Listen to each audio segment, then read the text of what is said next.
अस्सलाम वालेकुम। Enterprise application development. आज हम इस कोर्स का 42वां लेक्चर शुरू करेंगे।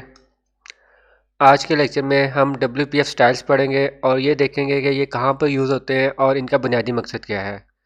तो अब हम विजुअल स्टूडियो के अंदर WPF की बेसिक एप्लीकेशन ओपन कर लेते हैं और कोडिंग स्टार्ट करते हैं। विजुअल स्टूडियो के अंदर मैंने WPF टाइप की एक बेसिक एप्लीकेशन ओपन कर ली है और इस एप्लीकेशन में आप जैसे देख सकते हैं मेन विंडो के अंदर टेक्स्ट ब्लॉक्स ऐड हैं। Text block 1, text block 2, text block 3 and text block 4। और ये किसके अंदर ऐड किए हुए हैं? एक स्टैक पैनल के अंदर ऐड किए हुए हैं। ठीक है। अब जैसे कि आप यहाँ पे देख सकते हैं कि तमाम टेक्स्ट बॉक्स का जो बैकग्राउंड कलर है वो ग्रीन है और जो फ़ॉन्ट साइज़ है वो 50 है। ठीक है। यानी कि बैकग्राउंड कलर की प्रॉपर्टी और फ़ॉन्ट साइज़ की प्रॉपर्टी टेक्स्ट ब्लॉक 1 के अंदर भी हमने ऐड की हुई है। यही प्रॉपर्टी मैंने सेकंड में भी ऐड की हुई है, थर्ड में भी यही कोड ऐड किया हुआ है और फोर्थ में भी यही कोड ऐड किया हुआ है। यानी कि सेम कोड बार बार रिपीट हो रहा है। और अगर मुझे फ़र्ज़ करें इसको चेंज करना होता है, इसके बैकग्राउंड कलर की जगह पे मैं चाहता हूँ कि तमाम टेक्स्ट ब्लॉक्स का कलर ग्रीन की जगह येलो हो जाए, तो मुझे चेंज कहाँ पे करना है? मुझे चेंज चारों जगहों पे करना है। ठीक है। तो अब हम आज के लेक्चर में देखते हैं कि अगर आप ये रिपीटिशन जो हो रही है और अगर आपको चेंज करना है और एक ही जगह पे आप चेंज करें, तो इसके लिए फिर हम स्टाइल्स को यूज़ करेंगे। ठीक है। तो आज के लेक्चर में हम स्टाइल्स को यूज़ करते हुए जो कोड रिपीट हो रहा है इसको एक दफ़ा डिफ़ाइन करेंगे ताकि कोड को मेंटेन करना भी आसान हो जाए और अगर आपको कल को कोई चेंजेस करनी पड़े वो भी आसान हो। ठीक है। तो उसका तरीका ये होता है कि हम स्टाइल्स ऐड करते हैं। अब हम जाते हैं यहाँ पर विंडो में। ठीक है। यहाँ पर सबसे पहले मैं ऐड करूँगा विंडो रिसोर्सेज। स्टाइल को हम एज अ रिसोर्स ऐड कर रहे होते हैं, तो ये मैं विंडो लेवल पर डिफ़ाइन कर रहा हूँ स्टाइल। अगर एक स्टाइल विंडो लेवल पर डिफ़ाइन कर रहा हूँ तो इसका मतलब इस विंडो के अंदर जितने भी एलिमेंट्स हैं, जितने भी टेक्स्ट ब्लॉक्स होंगे, उन सब पे स्टाइल अप्लाई हो रहा होगा। ठीक है। यहाँ पे आके मैं लिखूँगा स्टाइल। ठीक है। और फिर उसके बाद यहाँ पे हम लिखेंगे, ठीक है, सेटर और प्रॉपर्टी। ठीक है। और प्रॉपर्टी हमने क्या रखनी है? Background colour. ठीक है। चलिए, बैकग्राउंड नहीं आ रहा क्योंकि मैंने स्टाइल डिफाइन करते हुए टारगेट टाइप नहीं बताई। यहाँ पर हम बताएंगे टारगेट टाइप और हम किसके लिए डिफाइन कर रहे हैं? टेक्स्ट ब्लॉक के लिए। ठीक है। फिर अब हम आ जाएंगे यहाँ पर दोबारा से। अब यहाँ पे देखते हैं बैकग्राउंड कलर आ गया है। ठीक है। तो यहाँ पे बैकग्राउंड कलर आपने बता दिया और वैल्यूज़ की आपने क्या रख रहे हैं? ग्रीन। ठीक है। तो देखें, आपने डिफाइन कर लिया है स्टाइल टेक्स्ट ब्लॉक के लिए। ठीक है। और यहाँ पर देखें, टेक्स्ट ब्लॉक के लिए स्टाइल डिफाइन किया। हम टारगेट में बताते हैं कि किसके लिए स्टाइल डिफाइन करें। वो टेक्स्ट ब्लॉक के लिए डिफाइन किया हुआ है और हमने बताई है property background value equal to green. ठीक है। अच्छा, इससे पहले मैं काम करता हूँ कि यहाँ पे जाके दोनों ये रिमूव कर देता हूँ। ठीक है। ताकि हमें एक्चुअल इम्प्लीमेंटेशन भी नज़र आए। अब देखिए, यहाँ पे मैंने रिमूव कर दिया है। टेक्स्ट ब्लॉक सिंपल है और ये प्रॉपर्टी फिलहाल मैं रिमूव कर देता हूँ। तो देखिए, बाय डिफ़ॉल्ट अब इसका डिफ़ॉल्ट बिहेवियर है टेक्स्ट ब्लॉक का। अब मैं जैसे ही स्टाइल ऐड करूँगा तो इसका कलर देखें ग्रीन हो गया है। अभी इस विंडो का भी कलर आपको ग्रीन नज़र आया, लेकिन ये एक्चुअल ग्रीन नहीं हुआ। अभी हम इसको रन करके देखेंगे तो सिर्फ टेक्स्ट ब्लॉक का कलर ही ग्रीन हुआ होगा। ठीक है। स्टैक पैनल में हम एक और काम करते हैं, मार्जिन भी ऐड कर लें 30 का। ठीक है। थोड़ा सा नीचे हो जाए। अच्छा, हमने बैकग्राउंड कलर की प्रॉपर्टी डिफाइन की थी, स्टाइल डिफाइन किया था। इसी तरह से हम डिफाइन करते हैं। ये सेटर क्लोज हो गया है।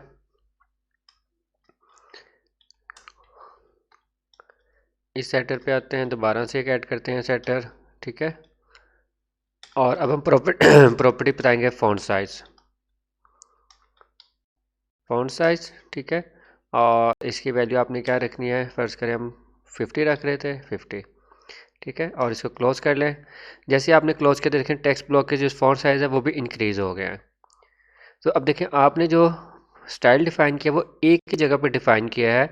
आपने टेक्स्ट ब्लॉक के अंदर जो कोड रिपीट हो रहा था उसको यहाँ से रिमूव कर दिया हुआ है।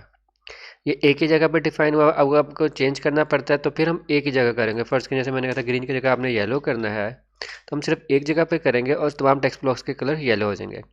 अब इसका भी कलर इस पर डिज़ाइन में येलो नज़र आ रहा है, लेकिन अगर हम आप इसको रन करें तो सिर्फ टेक्स्ट ब्लॉक के कलर ही येलो है। ठीक है। जैसे यहाँ पे आप देख सकते हैं। तो अभी तक हमने ये देखा है कि अगर आपने एक एलिमेंट का, एक कंट्रोल का एक जेनेरिक स्टाइल डिफाइन करना है तो हम उसको विंडो रिसोर्सेज के अंदर स्टाइल के प्रॉपर्टी में डिफाइन कर रहे होते हैं। ठीक है। स्टाइल और टारगेट टाइप हम यहाँ पे टेक्स्ट ब्लॉक बता रहे हैं। अब हम एक और काम करते हैं। अभी ये स्टाइल अप्लाई हुआ है तमाम टेक्स्ट ब्लॉक्स पे ऐड हो गया है। अब अगर आप ये चाह रहे हैं कि एक स्पेसिफिक टेक्स्ट ब्लॉक के ऊपर कोई डिफरेंट स्टाइल अप्लाई हो, तो उसके लिए क्या करेंगे? उसके लिए हम ये करेंगे कि हम ये जो अभी हमने स्टाइल डिफ़ाइन किया है इसको कॉपी करते हैं, ठीक है, कॉपी करते हैं और दोबारा से पेस्ट करें और एक नया स्टाइल और डिफ़ाइन करेंगे, ठीक है। और यहाँ पे जब हम स्टाइल डिफ़ाइन करेंगे तो इसकी की बना लेंगे। मिसाल के तौर पर आप ये चाह रहे हैं कि ये जो आपने नया टेक्स्ट स्टाइल बनाना है इसका जो है फोरग्राउंड कलर, ठीक है, फोरग्राउंड कलर आपका ज्यूम करें आप चाह रहे हैं वाइट हो जाए, तो हम इस फर्स्ट के मैं इसका नाम देता हूँ वाइट टेक्स्ट ब्लॉक, ठीक है। और अगर वाइट का करना है फोरग्राउंड कलर तो यहाँ पे हम फिर प्रॉपर्टी चेंज करेंगे और फोरग्राउंड कलर हम कर देंगे यहाँ पर वाइट, ठीक है। अब देखिए जो मैंने सेकंड स्टाइल क्रिएट किया है इसके अंदर मैं एक की बता रहा हूँ। की का मतलब होता है कि जो मैंने यहाँ पे की डिफ़ाइन की है अब मुझे ये किसी स्पेसिफिक टेक्स्ट ब्लॉक के ऊपर ऐड करना है तो मैं ये की वहाँ पे यूज़ कर रहा हूँ। एक यूनिक नेम हमने इसको साइन कर दिया है, ठीक है। यानी कि अगर आप चाहते हैं टेक्स्ट ब्लॉक 3 के ऊपर स्टाइल अप्लाई हो, अभी इसकी स्टाइलिंग इसको दोबारा बिल्ड करते हैं, ठीक है। अच्छा देखिए अभी तमाम बाय डिफ़ॉल्ट येलो है क्योंकि अभी हमारे पास जेनेरिक जो बेस स्टाइल है वो यूज़ हो रहा है जिसके अंदर हमने कोई की डिफ़ाइन नहीं की हुई थी। अब मैंने एक और स्टाइल बना लिया है जिसके अंदर की भी डिफ़ाइन हो गई है, ठीक है। और की मैंने इसलिए डिफ़ाइन किया कि मैं अब ये चाह रहा हूँ कि टेक्स्ट ब्लॉक 3 है इसका जो फोरग्राउंड कलर है वो वाइट हो जाए, ठीक है। बाकी दो प्रॉपर्टीज़ तो वैसे ही हैं। तो मैं यहाँ पर आके टेक्स्ट बॉक्स 3 जो है ये मैंने डिफ़ाइन किया हुआ है, ठीक है। यहाँ पे मैं स्टाइल की प्रॉपर्टी यूज़ करूँगा, स्टाइल लिखूँगा और कहाँ से लेना है, रिसोर्सेज में से लेना है और कौन सा लेना है, वाइट टेक्स्ट ब्लॉक लेना है। अब जैसे मैंने वाइट सेलेक्ट किया देखिए इसका आपके पास कलर वाइट हो गया है, ठीक है। वाइट थोड़ा विजिबल नहीं है, हम इसको चेंज करके हम अज्यूम करते हैं हम ग्रे कर देते हैं, ठीक है। अब देखिए ये थोड़ा विजिबल भी ग्रे हो गया और इसका नाम भी रीनेम कर देते हैं यहाँ पर ग्रे टेक्स्ट ब्लॉक, ठीक है। नाम आप कुछ भी रख सकते हैं, मैं इसलिए नाम इस तरह का रख रहा हूँ ताकि हमें पता हो कि ये स्टाइल किस पर्पज़ के लिए डिफ़ाइन हुआ है, ठीक है। तो यहाँ पे आप देखें अब मैंने एक स्टाइल डिफ़ाइन किया है जिसके साथ मैंने एक की भी डिफ़ाइन कर दिया है, ठीक है। की डिफ़ाइन करने का मतलब ये है कि जब ये स्टाइल हम यूज़ कर रहे होंगे तो ये कहाँ पे यूज़ होगा, ये जिस टेक्स्ट ब्लॉक के ऊपर आपने स्टाइल यूज़ करना है वहाँ पे आप स्टाइल का एट्रीब्यूट ऐड करेंगे और स्टैटिक रिसोर्स में हम बता देंगे कि मैंने ग्रे टेक्स्ट ब्लॉक का स्टाइल यूज़ करना है। तो यहाँ पे देखें इसका टेक्स्ट ब्लॉक का कलर ग्रे हो गया है। अच्छा एक और चीज़ नोट करें कि अभी जो टेक्स्ट ब्लॉक 3 हमने ऐड किया था इस पर हमने स्टाइल स्पेसिफिक स्टाइल बताया कि ग्रे टेक्स्ट ब्लॉक, तो जो बेस स्टाइल आपके ख्याल में वो भी अप्लाई हो रहा होगा। अगर मैं इन दोनों को रिमूव कर दूं जो मेरे पास बेस में थी तो देखिए बेस अप्लाई नहीं हो रहा, ठीक है। जो हमारे पास जेनेरिक था टेक्स्ट ब्लॉक के लिए था वो अब यहाँ पे अप्लाई नहीं हो रहा। इस पर सिर्फ कौन सा अप्लाई हो रहा है, सिर्फ वही अप्लाई हो रहा है जो हमने यहाँ पे डिफ़ाइन किया हुआ है, ठीक है। इसलिए मैंने प्रॉपर्टी यहाँ पे दोबारा लिखी हुई थी कि वो उसका साइज़ फ़ॉन्ट साइज़ भी इंक्रीज़ रहे और बैकग्राउंड कलर भी येलो रहे, ठीक है।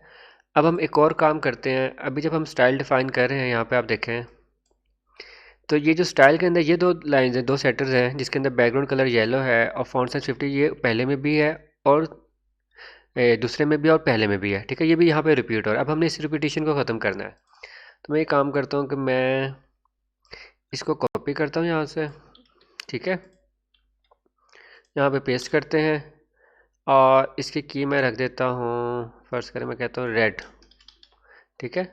और वैल्यू भी यहाँ पे मैं कर देता हूँ रेड, ठीक है। ये तो काम हो गया जैसे पहले हमने किया था, सिर्फ नाम चेंज किया। और इसको ज़ूम करते हैं, मैं 2 पे अप्लाई करता हूँ, यहाँ पे अप्लाई करते हैं style equal to static resources और कौन सा यूज़ करना है, रेड यूज़ करना है हमें, ठीक है। ये रेड आ गया है, ठीक है। तो कहीं फोरग्राउंड कलर रेड हो गया।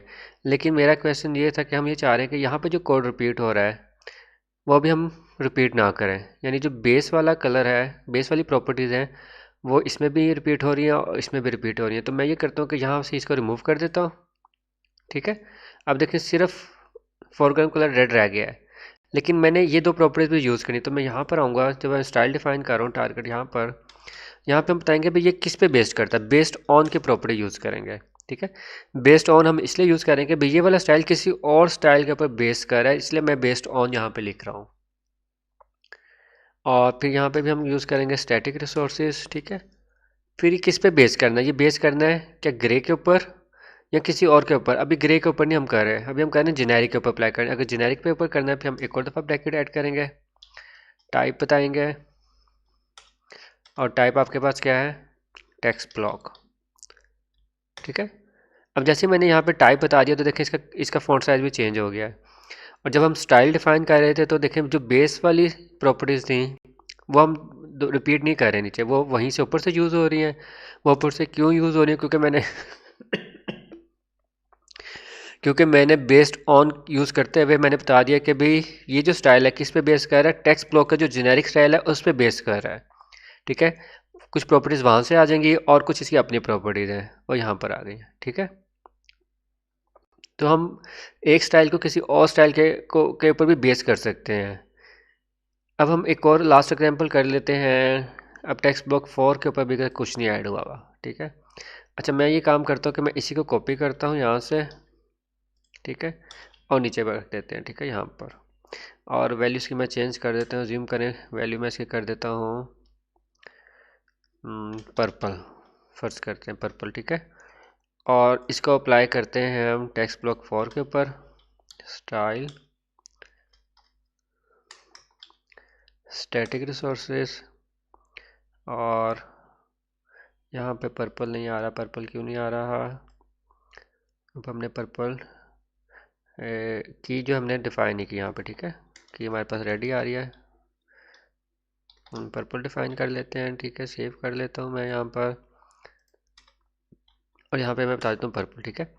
अब यहाँ पे कलर तो पर्पल हो गया, लेकिन अब मैं एक और चीज़ यहाँ पे बताना चाह रहा हूँ। अभी हमने ये बेस्ड ये जो स्टाइल है बेस्ड किस पे कर रहा है, टेक्स्ट ब्लॉक जेनेरिक वाले पे बेस कर रहा है, ठीक है। अब मैं यहाँ पे ये ख़त्म करता हूँ, मैं चाहता हूँ कि ये बेस करे, किसके ऊपर बेस करे, फर्स्ट करते हैं ये बेस करे ग्रे वाले पे, ठीक है, ग्रे टेक्स्ट ब्लॉक पे। तो हम एक स्पेसिफिक यहाँ पे भी लिख सकते हैं, जैसे मैंने लिखा ग्रे टेक्स्ट ब्लॉक पे, ठीक है। ग्रे पे लिखा है तो, लेकिन एक्चुअली ये पर्पल इसलिए है क्योंकि यहाँ पे जो इसका कलर है फिर वो यूज़ हो रहा होगा। तो हम ये करते हैं कि हम यहाँ पे फोरग्राउंड की जगह पे फॉन्ट स्टाइल को चेंज कर देते हैं। वैल्यू में हम यहाँ पे लिख देते हैं इटैलिक, ठीक है। अब देखें इसका ये जो हमने चौथा स्टाइल डिफाइन किया था ग्रे पे डिपेंड कर रहा था, ठीक है। ग्रे पे डिपेंड करता है, इसका कलर ग्रे हो गया है क्योंकि हम यहाँ से लेके आ रहे हैं और इसकी अपनी प्रॉपर्टीज यूज़ हो रही हैं, ठीक है। और इसके अलावा अब इसका अपना स्टाइल था इटैलिक, इसने यहाँ पे इसको इटैलिक भी कर दिया है, ठीक है। हम ये भी कर सकते हैं ग्रे पे कर दें, हम इसको कर सकते हैं ग्रे के पे अगर नहीं हम कर रहे तो हम इसको जो हमने ऊपर डिफाइन किया टेक्स्ट ब्लॉक रेड वाला, हम इसको ये भी यहाँ पे भी कर सकते हैं, ठीक है। तो देखें यहाँ पे इटैलिक हो गया लेकिन रेड कलर। अब हुआ क्या, यहाँ पे देखें जो चौथा हमने स्टाइल डिफाइन किया था वो किस पे बेस कर रहा है, रेड वाले पे, ठीक है, इस पे। और ये किस पे बेस कर रहा है, ये जेनेरिक पे बेस कर रहा है। तो इस तरह से एक चेन भी बन गई है, ठीक है। तो हमने स्टाइल्स को डिफाइन करने का तरीका देख लिया और ये देखा है कि जब हम स्टाइल्स यूज़ कर रहे हैं तो किस तरह से हम अप्लाई कर सकते हैं, क्रिएट कर सकते हैं। इसका मैं अगर ये भी डिक्रीज़ करूँ, फर्ज करें मैं 80 कर देता हूँ तो आपको, और इसको हम क्लोज कर देते हैं,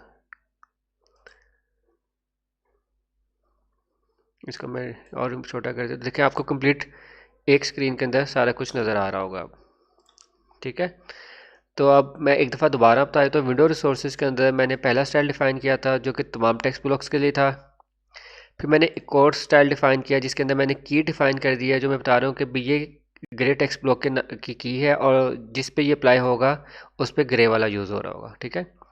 फिर मैंने तीसरे के अंदर बताया कि अब स्टाइल की कुछ प्रॉपर्टीज़ जो रिपीट हो रही थी, अगर आपने रिपीट नहीं करनी है, अगर आपने वो प्रॉपर्टीज़ किसी और स्टाइल में से लेनी है तो आप बेस्ड ऑन को यूज़ करते हुए बता सकते हैं कि कहाँ से लेनी है। जैसे यहाँ पे मैंने बताया कि टेक्स्ट ब्लॉक में से ले, और यहाँ पे मैंने बताया कि स्पेसिफिक स्टाइल में से ले, ठीक है।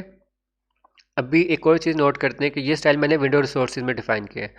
अब अज्यूम करें मैं अभी काम करता हूँ कि ये जो स्टैक पैनल है यहाँ से कॉपी करता हूँ, ठीक है। सॉल्यूशन में जाते हैं और एक और विंडो बनाते हैं, ऐड न्यू विंडो कर रहे हैं। ये विंडो कर लें, यूज़र कंट्रोल कर लें, अज्यूम करते हैं हम यूज़र कंट्रोल करते हैं, ठीक है। मैंने एक और यूज़र कंट्रोल क्रिएट किया है और इस यूज़र कंट्रोल के अंदर आके मैं यहाँ पे ये स्टैक पैनल कॉपी कर देता हूँ, पेस्ट कर देता हूँ।